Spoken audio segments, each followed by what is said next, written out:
किसी नेता ने जब अपना पहला चुनाव लड़ा हो, वो उस वक्त जेल में हो और उसने नामांकन हथकड़ी पहनकर भरा हो और फिर भी वो शख्स उसी राज्य का मुख्यमंत्री बने जहां से उसने पहला चुनाव लड़ा हो, तो किस्सा दिलचस्प हो जाता है और उसकी शख्सियत भी।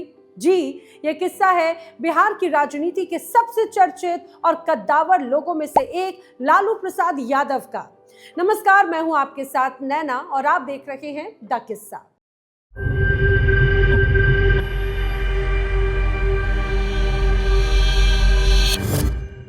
बात है 18 मार्च 1974 की। जयप्रकाश नारायण की अगुवाई में बिहार में विराट आंदोलन चल रहा था। लालू पटना यूनिवर्सिटी छात्र संघ के अध्यक्ष थे। छात्रों ने विधानसभा को घेर कर रखा था और पुलिस ने जमकर लाठीचार्ज कर दिया, आंसू गैस के गोले छोड़ दिए, यहां तक कि गोलियां भी चला दी गई। और जब तक छात्र संभलते, खबर ये फैल गई कि लालू गोलीबारी में मारे गए हैं। जेपी समेत कई बड़े नेता भी निराश हो गए। पटना में कई जगहों पर भीड़ और भी ज्यादा उग्र हो गई।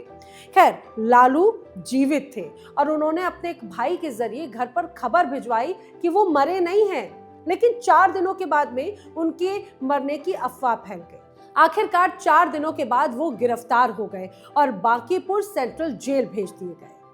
लालू ने जेल में तमाम सुविधाएं बढ़ाने की मांग की और उसके साथ ही जमकर अनशन भी किया। इतना ही नहीं, बल्कि वो बीमार भी पड़ गए। उन्हें मेडिकल वार्ड में भेज दिया गया। इस वक्त तक लालू की शादी हो चुकी थी।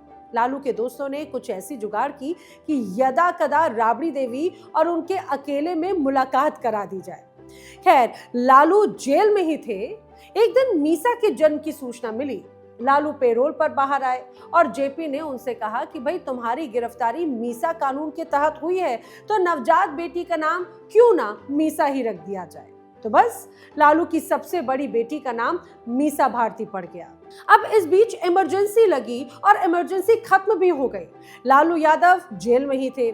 जेल में ही रहते हुए उन्होंने एलएलबी का इम्तिहान भी पास कर लिया और जेपी और आंदोलन के तमाम बड़े नेताओं ने तय किया कि चुनाव में युवा नेताओं को टिकट दिया जाए। लालू बड़े दावेदार थे इसके लिए।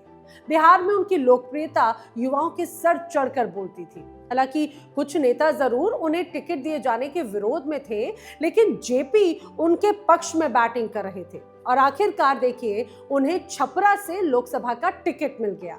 नामांकन की तारीख निकट आई, लेकिन भाई, लालू तो जेल में थे और जेल से रिहा नहीं हो पा रहे थे। आखिरकार नामांकन दाखिल करने का वक्त आया तो लालू को जेल से ही लेकर जाया गया। उनके हाथों में हथकड़ी थी, लेकिन लालू को देखने के लिए बड़ी संख्या में युवा, बुजुर्ग, महिलाएं भी पहुंचे थे। लालू को समझ आ गया कि बस अब उनका टाइम आ चुका है। वो पिछड़ा वर्ग का प्रतिनिधित्व करने लगे और जेपी के कट्टर चेले माने जाते थे। लालू ने हथकड़ी पहने पहने लोगों से भावुक अपील भी कर डाली कि उन्हें जिताया जाए। और जब नतीजे आए तो मान के चलिए, नतीजे जब आए तो कमाल ही हो गया। लालू प्रसाद यादव ने करीब 3,70,000 वोटों के अंतर से एक बड़ी जीत हासिल की थी। लालू के प्रतिद्वंदी रामशेखर सिंह को मात्र 85,000 वोट मिले थे। लालू उस वक्त थे मात्र 29 साल के और उस वक्त और सबसे युवा सांसदों में से एक माने जाते थे। उस वक्त लालू कहते थे कि जेल जाना उनके लिए फायदेमंद ही रहा। उनकी किस्मत की चाबी जेल में रहकर ही खुली, क्योंकि जेल में रहते हुए ही उन्हें पहली बेटी मिली, एलएलबी की डिग्री मिली और वो जेल में रहते हुए ही सांसद भी बन गए। खैर, लालू की किस्मत ने बाद में ऐसी पलटी मारी कि आज वो अपराधी की तरह जेल जाते हैं और वो कोई चुनाव अब नहीं लड़ सकते। तो बिहार चुनाव से जुड़ा हुआ ये दिलचस्प किस्सा आपको कैसा लगा, हमें कमेंट सेक्शन में जरूर बताइएगा। अगर आपको वीडियो पसंद आया है तो लाइक का बटन जरूर दबाइएगा और हाँ, अगर आपने अभी तक द किस्सा चैनल सब्सक्राइब नहीं किया है तो जल्दी से कर लीजिएगा।